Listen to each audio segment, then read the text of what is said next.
Yeah, hi everybody. Just a big thanks to the National Music Center for inviting me for this.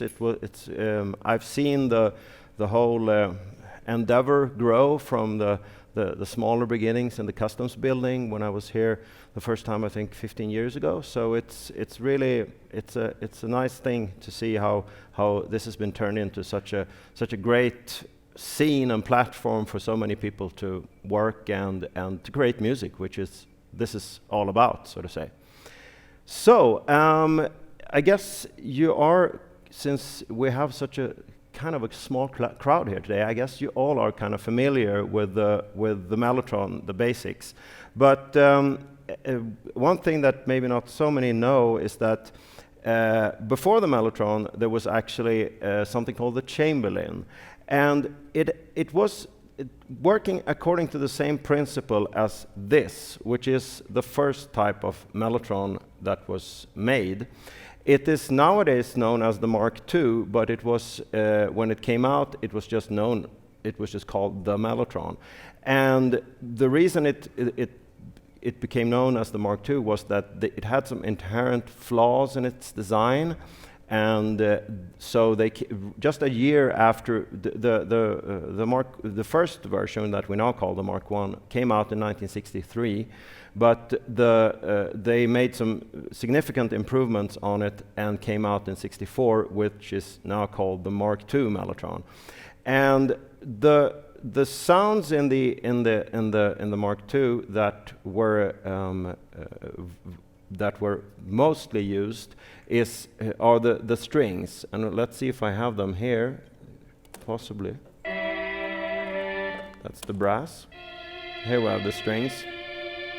And ironically enough, the Mark I didn't have the strings, but the instrument was conceived as a home organ. As you can see, it's a heavy, big beast, and in a very nice-looking cabinet. I have now removed some of the panels, but it's got a nice back, and it's got a nice mahogany cover here. So it was intended as a home entertainment organ, and the Chamberlin was actually designed the exact same way. So the story behind how it came to England was that one of the salespeople of the original inventor, which was Harry Chamberlin, he took one of the Chamberlins to England and claimed it as his own invention, and got a company called Streetley Electronics to re-engineer it because it had some serious flaws, and wanted to call it by his own name, which was Bill Franson.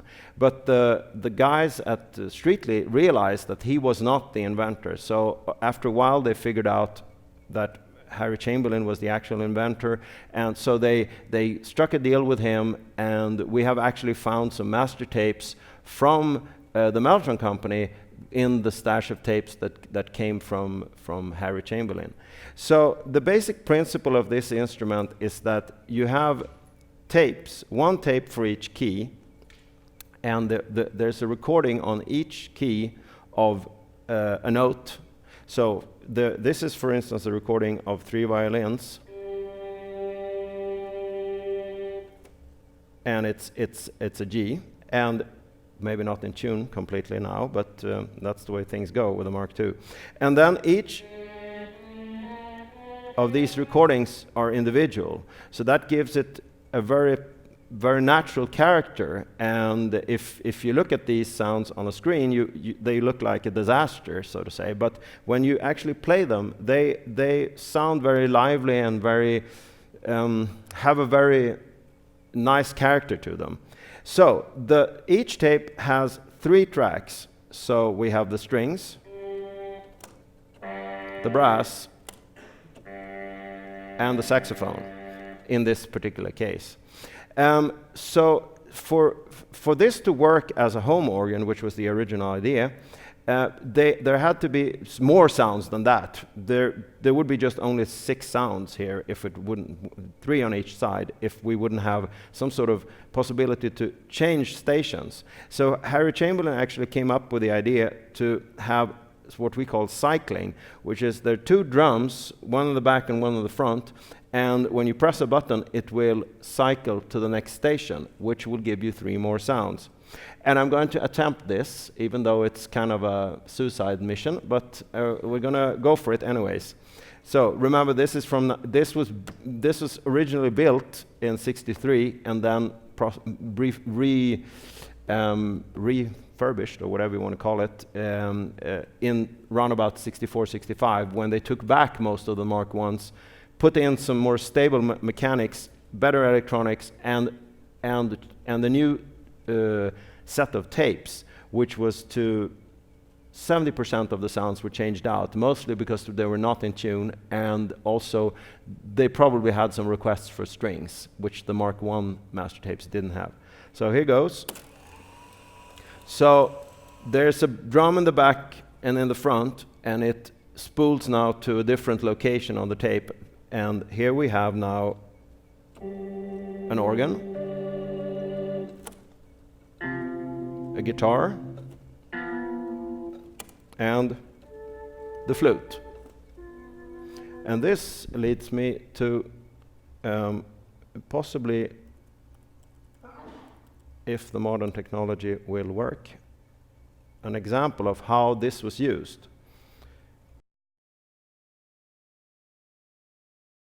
So this is one of the most well-known tunes that used the Mellotron, but it didn't quite. I would say that this song actually possibly was more significant in starting off the popularity of the Mellotron, and it goes like this. This is Mike Pinder playing, and Mike Pinder, he actually worked with the Mellotron company mainly as a demonstrator, but also a little bit as a tech, because these instruments needed a bit of teching, one can already back then. And this is a very good example, because he uses the strings both as a background sound and a lead sound, and he uses the swell pedal, which is a little.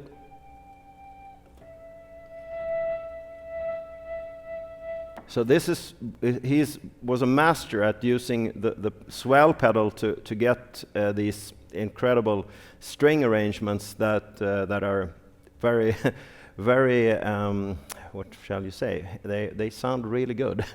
And then he also, as one can hear in that recording, he uses the pitch to change, to do pitch sweeps, basically. So this instrument has actually a motor control that enables you to do pitch sweeps. Now, the way the electronics were made is that just very few of them had a very big range of pitch sweeps. So this one has just a little bit, but it was never built or intended to be used this way.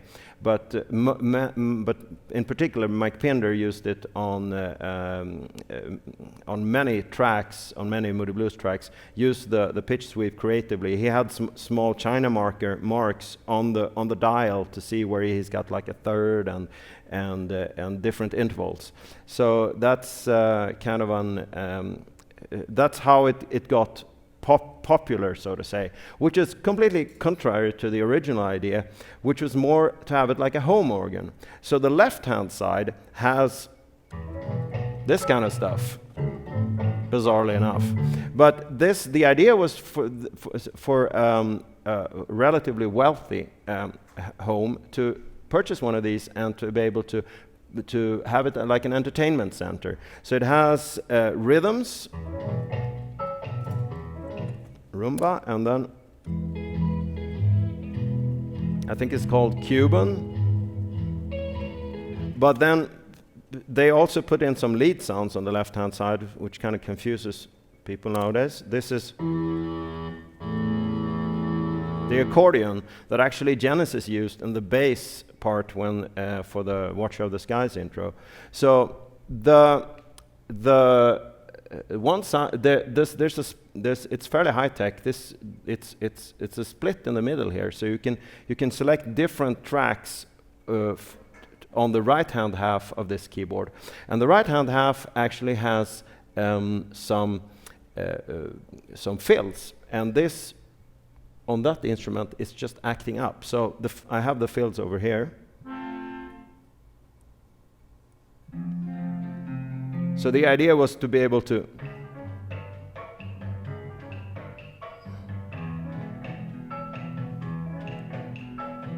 have not like a monotonous,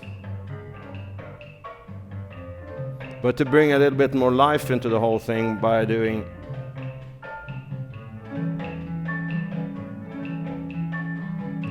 which doesn't work that well. Which people also realized. They paid the corresponding of a amount of money to a luxury car buying this, and then it didn't quite do what they were wanted it to do. So famously Peter Sellers and Princess Margaret bought one of these, and it was marketed that you could be able to play like a one-man band without being a musician. And that's a fairly hefty marketing ploy. You really, I've had musician friends of mine that for various occasions tried to use it that way, and they were skilled and trained keyboardists, and it's hard. It's really hard to make it to use it like that, basically. So luckily, by this point, they had maybe sold not more than like maybe 80 of these, but luckily the bands like the Moody Blues and the Beatles and the Rolling Stones got interested in this instrument, and everybody started to want that string sound. So they were able to, the Mellotron company was able to buy these back, put in a slightly improved mechanics and the new tapes with the strings, very important, and it was very, very popular. The only problem was that, of course, this side was not so useful in a studio environment, and there's a kind of limited range of sounds that you actually can use on the right-hand side. So they're mostly organs, and there's the vibraphone is slightly useful, but it's not. People were asking for other string sounds, like there's no cello, there's no viola, there's no upright bass, there's only one flute, there's no recorders there. It's just a lot of no bassoon, no oboe or anything like that. So after a while, very quickly they realized this is something for a professional musician, and this kind of instrument is more for a professional musician. So they needed something smaller and something where you can actually change out your library and change out their sounds. So they came with after around 1970. They came out with this instrument, which is called the 400, and this is an extremely rare version of the 400 that the museum has. It's in clear plexiglass, which is kind of super convenient for this kind of occasion.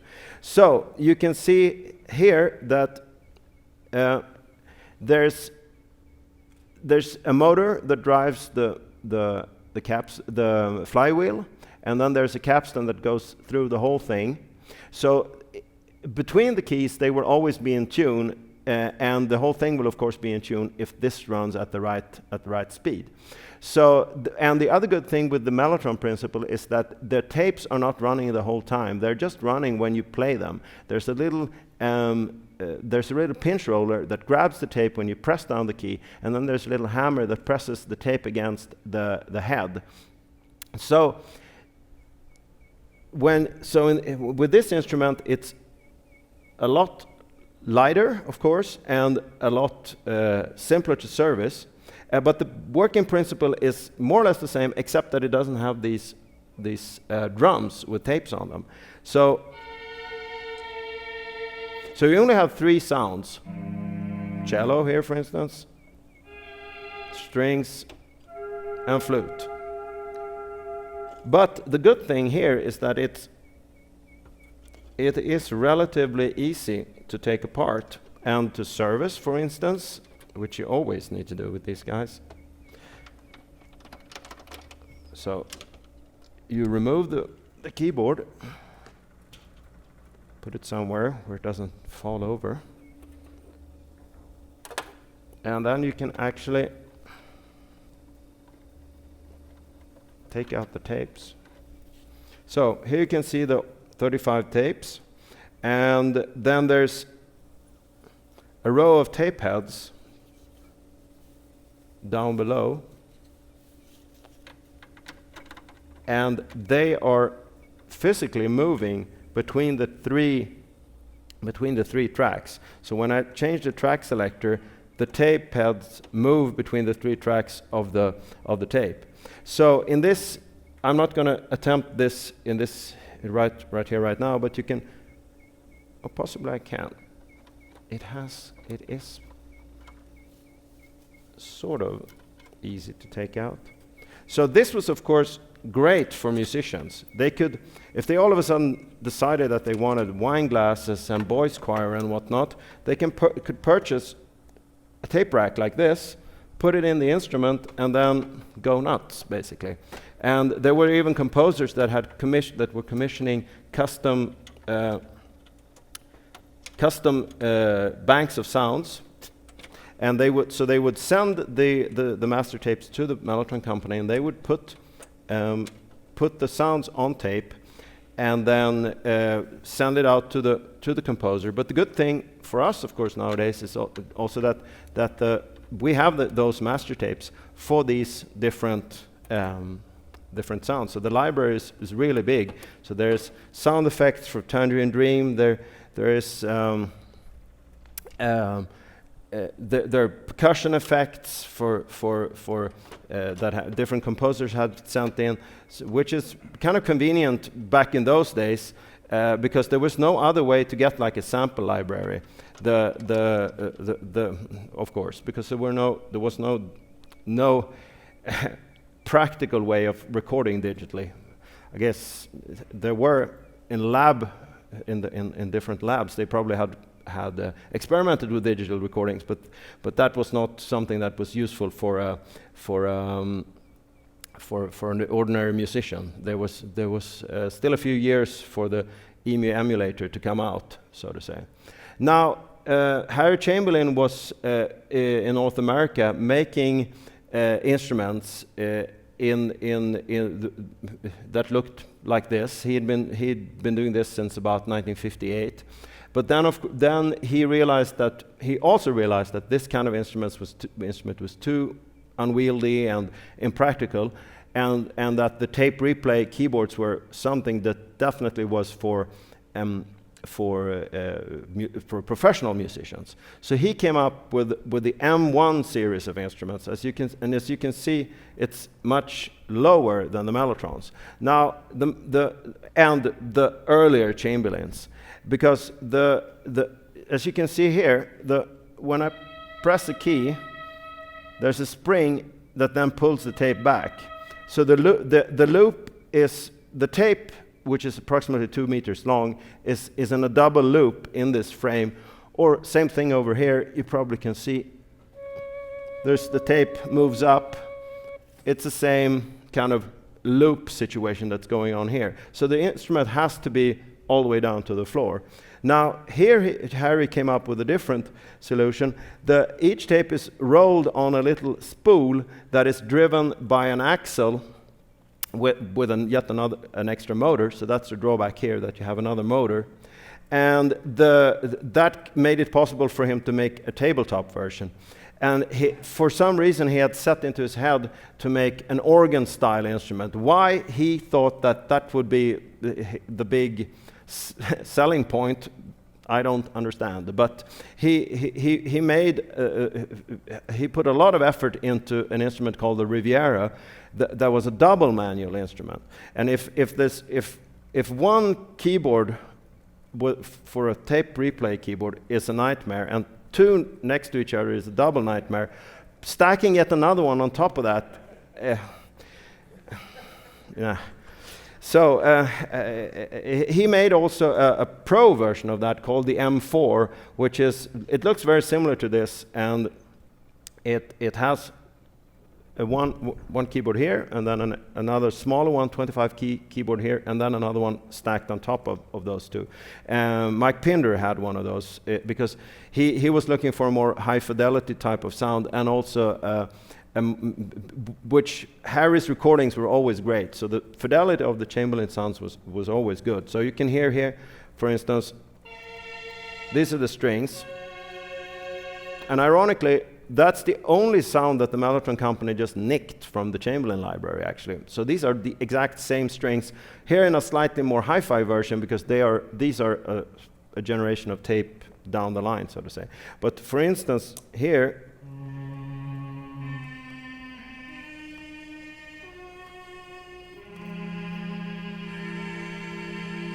these recordings are excellent. So to some extent, too excellent. So it sort of doesn't give you the same kind of character. Some years ago, there was a track by the Chili Peppers called Road Trippin' that was played on a Chamberlin. And many people, when I tell them that that's a tape replay instrument, they thought it was a small string section. So it's a little bit of a drawback that in an ironic way, that this sounds a little bit too good. But of course, back in the day, you were striving for higher fidelity. So this, for most musicians, they were really looking for something like this. The problem was that this also had a lot of design flaws. So there's one really interesting. And you can find it easily on YouTube. It's David Bowie playing, I think, Philadelphia, around about 78, 77. And in the middle of the concert, they're wheeling out this really sturdy iron table, or whatever you want to call it. It's like, and it's on casters, and it's welded. You can see it in a brief moment. You can see it's a very sturdy thing that they have this on. And you need that, because if you just warp this a little bit, well, I just adjusted it, so it's kind of okay, but so you can make it not work just by warping the cabinet a little bit. And why Harry, after all these years of experience, came up with a sort of brilliant idea, but at the same time didn't make the whole thing more sturdy, and put his priorities on stacking two of them on top of each other. It's just beyond me. I don't really get that. But the sound quality is really good, and he also moved to half-inch tape with 8 tracks on them. So you have quite a selection of sounds here. Let me see. Clarinet, oboe, bassoon, cello, trumpet or something, strings, and flute. And then you have the other. So they're stereo heads. So you you can actually combine them.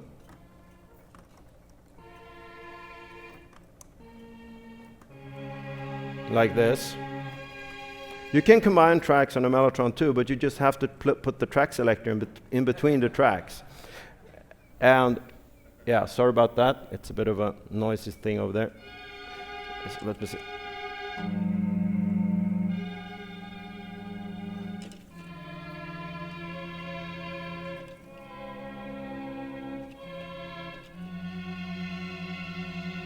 So you can do it over here, but here, of course, you can put individual EQing on each track and so forth. So it's quite an interesting concept. But because of these the stereo heads, you with the track selector has only got 6 positions. So that's because you can only, if you think about it, you can only get 6 sounds per side, so to say. 2 of the sounds will only be accessible on one of each of the tracks. So let's say you have A, you will access 6 different sounds, and then to get the 7 and 8, you will have to move to B, so to say. So that's why it's kind of a little bit of a confusing situation, but there was a little chart always here that sort of explained how it was working. And of course, the outermost tracks, you could only get on, for instance, track A, if this is A, you could only get the leftmost track on track A, and then correspondingly on the other side. So, but it gave you kind of high fidelity, the other drawback is that he all used AC motors. He wasn't very good at all with electronics.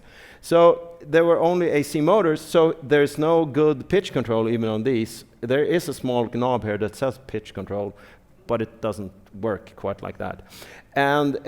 Because it's just basically what do you call it? The pulse width modulation thing for the AC, just like your average home dimmer, and so you can't like go. You can't. It doesn't really work, basically. So and why he didn't commission something like a DC motor control for this is beyond me. And the big extra return motor makes it kind of unwieldy anyway. So the moving into the 70s, there is a lot of musicians had discovered the Mellotron. The Chamberlin not so much, because of course since it was tied to the AC, it only worked. It was only in tune in North America. If you wanted to have it in tune in Europe, you had to remachine the pulley of the motor, which is not so much fun. And of course, you had to have a big ass transformer to transform the voltage. And that guy sucks quite a bit of current because the return motor is quite a big guy. So it could have been a lot better. It's a great principle and a fantastic tool, but he just shot himself in the foot by not doing it properly. On this particular track, it might have been the 300, which is something a little bit in between these two guys, the 300 Mellotron. But they sort of hadn't quite recorded enough of a useful library. That came with the 400, so to say. But there's some other string sounds that were used by Barclay James Harvest, for instance, also. There's a little, in moving into the 70s, a band that really used the Mellotron to its fullest, more or less, is, and a band that didn't just use it as a string background, is Tangerine Dream. Doing a backwards piano with an echo effect on it live is hard. So they just put it on one of the Mellotron tracks, and then they just had it readily available whenever they needed it live, basically. So the Mellotron library being alive, still alive today, we had, for instance, the Foo Fighters doing some sounds. They did the Help and Still piano.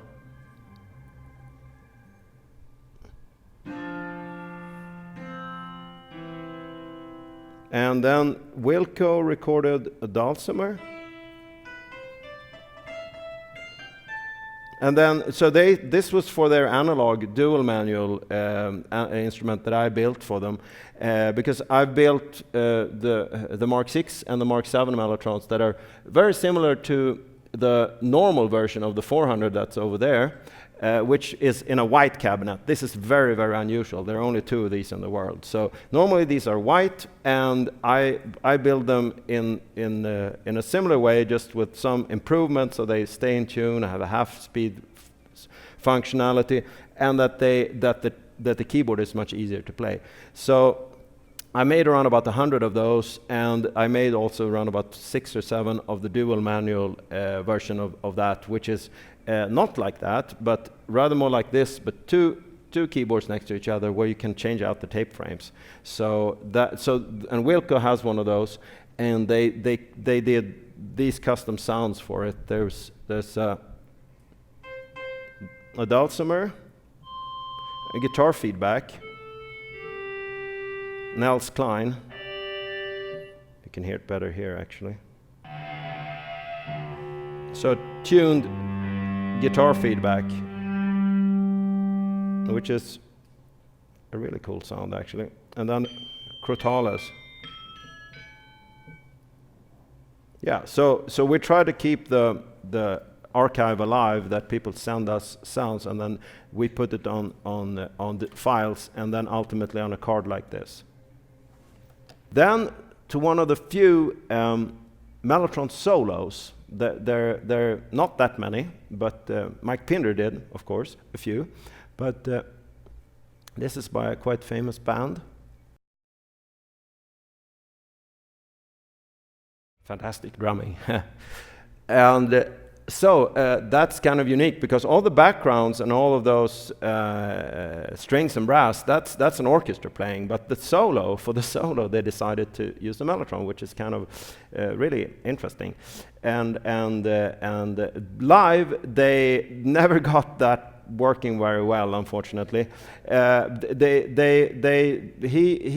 They played it with the 400 only on the 75 tour, and it didn't sound that great. But then they had the Mark V Mellotron, which is a dual manual 400 basically. And when that instrument was working good, the sound was pretty amazing. But that was on the 77 tour, so it wasn't always that it would be working 100%.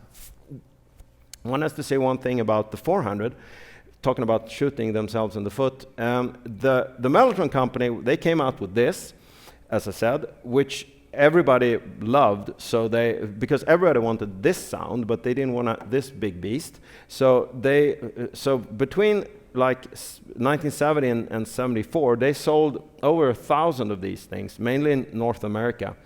Now, the first version of this had a really, remember I was talking about the motor control and how important that the motor runs at the right speed.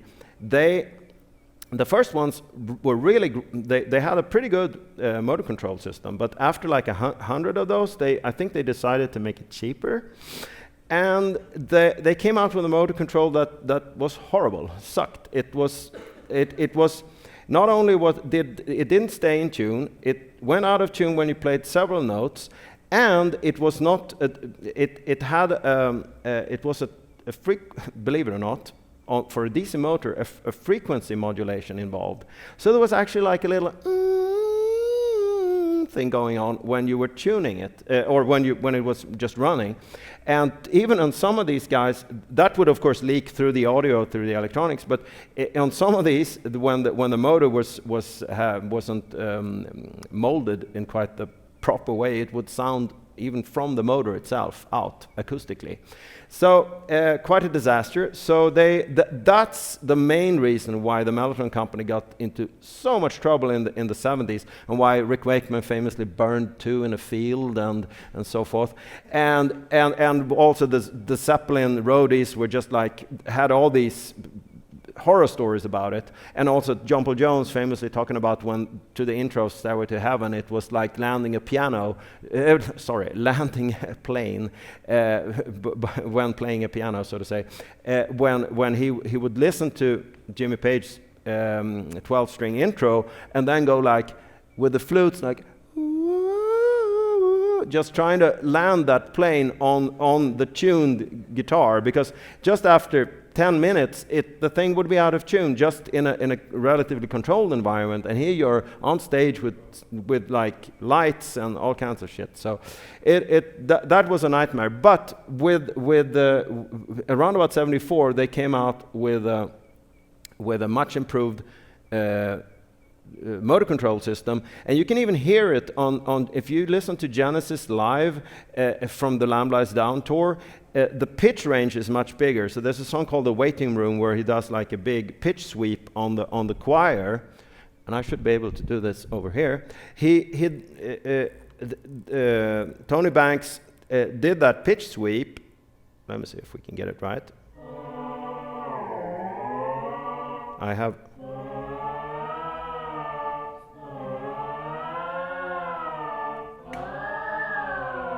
something like that, and you could never do that on the bad motor control. So that's something they came out with in '74, but then their reputation was already down the tubes, and people were, I mean, there were quite a few, I think, like Rick Wakeman, who would have just burned the things on in a field like he did, because the speed with how the bands, when the Solina String Ensemble and other polyphonic string synthesizers came out, that this thing just went out the door so quickly. That's just, considering that the Solina String Ensemble, which sounds great in its own little universe, but it doesn't sound like strings, in my opinion, not even close to what this sounds like. But that's just a testimony of how fed up people were with the design flaws on the 400. So ironically, both companies sort of made Mellotron company, just by copying Harry Chamberlin, made that kind of mistake that turned into something good in a way, but then they also did similar mistakes when they were doing this, which is just, it's kind of surprising to me, because this type of fidelity and type of sample playback was really not possible at this quality until you had the hard disk driven gigasamplers that came out in the late 90s, because the Fairlight and the EMU, both of those, the emulators, they had, the memory was just not sufficient. So the loops, they were looping the sounds, of course, and they were very short, and the fidelity was just not great at all. To continue down the track of sample playback, one has to mention something that came out in the mid 70s, and that's optical sample playback. And there's actually there's only those two ways of doing analog sample playback. It's either you have tape or you have it on optical tracks. And they look like this, these discs. And if you look closely here with a microscope or something, you can actually see these sound wave files. Now that people are used to computer editing of sounds, you will immediately recognize that they are basically wave files that are on here. They're I don't know by heart now, there's around about 40 tracks or something like that. 30, no more, has to be more, 50, somewhere around there. 37, for example, an organ, like in this case. 3 octaves of lead sounds, and then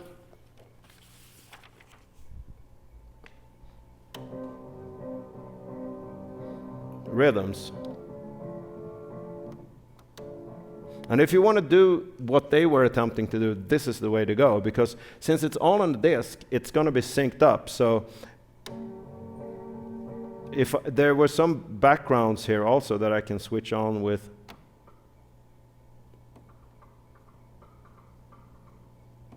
You have to remember this was a toy made by Mattel.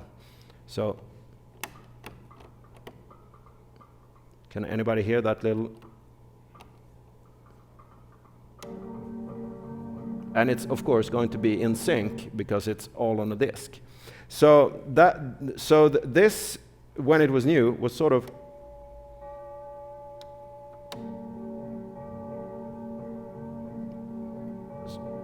actually sort of doing what it's supposed to do, which is what they were trying to do, like a home entertainment system where you were able to sound like a musician without being one, so to say. And then you could play a lead melody on top of the rhythm. So they were like Polynesian Village and all kinds of funny discs, rock and rhythm, for instance. So this was quite a successful product, I assume, in sales-wise. There's quite a few of those around, but they're all oxidized and of course not built as professional instruments. There was the Orchestron was the professional version of this, but even that works quite badly. And we have now we can offer those sounds in the digital Mellotron, so to say, which is a far more convenient way than to try to make one of these work. These have gotten quite popular again by Tom Waits has famously used these on soundtracks and albums and changed. You can change the tempo. And just by going down very far, you can get these eerie, circusy kind of things, and no fidelity, of course, but that's not what you're looking for when you want to use one of these. But you definitely want them to sort of start a sound when you press a button. That you do want to have, and it doesn't quite work at all like that. So that's why I mean, many people, they come to me and say, I want to get one of these, they're so great, and I'm going to be using it. And I'm like, well, you have to put in some maintenance work and stuff. And they're like, oh, I don't mind. And I'm like, you would mind. You do mind. You want them to play when you press them, a key or a button, and then it's not fun anymore when you're standing like that, and you want to play a track, and or put on a like an overdub, and it doesn't do what you want it to do. So there's a charm, but there's also a very annoying aspect of these old instruments, and that was one of the reasons we came out with the digital Mellotron, because I'd gotten a little bit also fed up with trying to fix the old ones, and the making new ones is just not feasible. It's way too much work to adjust all the tape heads and to get it right. So when the about 12 years ago, when the we started like 14 years ago developing this, and when these there were processors coming out that had sufficient quality, in my view, to play back these great old master tapes that we had, we decided that we would want to do this, and I had some very great input, for instance, from my old business partner David Keane, who started this whole thing with me in the early 90s by obtaining all of the master tapes and just a huge base of knowledge and spare parts for the old ones, and resurrecting the Mellotron company, basically. He had some very important insights on how to make this instrument a really something very useful. And one of the things was that you want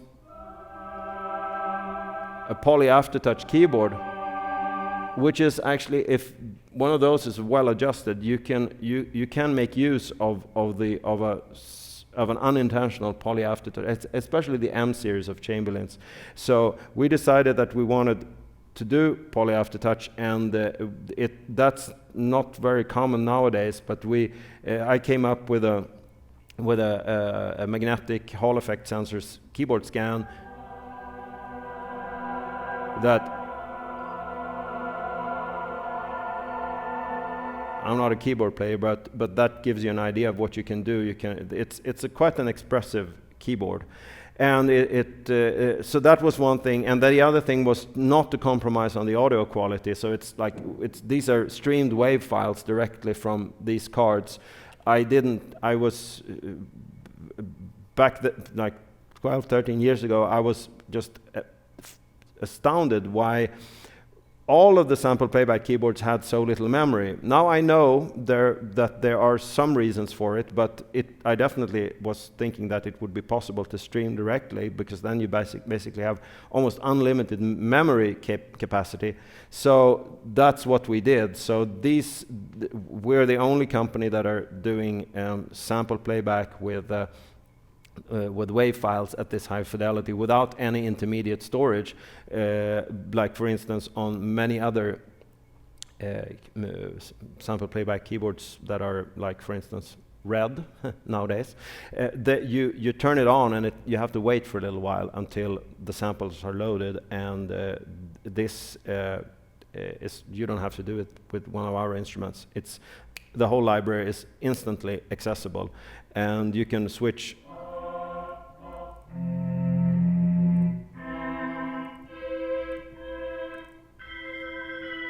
instantly between sounds, which is something that I think was essential, and at this day and age. I don't think there should be no loading time nowadays when it's not 85 anymore. So this is an interesting sound. This is a custom sound for Black Sabbath, the Sabbath Orchestra, that they used for the Mob Rules tour. So this is after Ozzy had left. So this is Ronnie James Dio and they had an understage keyboard player doing this and sound effects. So there's the 3 custom Sabbath sound, a custom EQ'd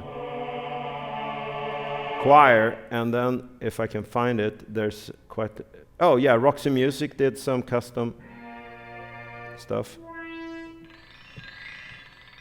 Again, future. So, yeah, some interesting effects there, and they also did something that nobody else had done. So,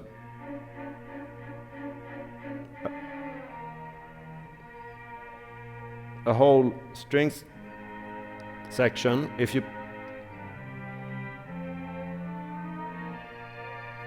play it the right way, it's gonna stick together like a long from the album, basically. So it's kind of funny. Yeah, the Sabbath sound effect, very Sabbath.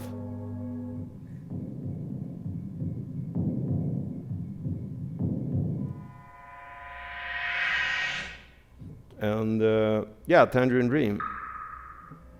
Here you have the backwards piano I was talking about. That's from the Rubicon album. And then they're just BBC sound effects.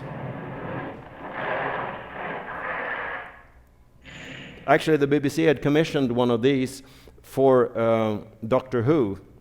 So that had sound effects tapes in here. And it's 3 times 35 times 6 times 2, which is a truckload of samples. So you just have to have a big chart. You look up like footsteps, and you have footsteps on sand, footsteps on concrete, and you can have trains, train starting, train whistle, going into tunnels, stopping at the station. So you can make your little radio theater thing just with that. So Tangerine Dream had a bunch of sound effects. And Yes also did some. This is Pat Moraz era sound effect. So he used it on his solo records also. And then, if you want a polyphonic Moog or something like that, this is a very difficult way of doing it. But you have a polyphonic Moog in 74. So that would be one way to do it, so to say.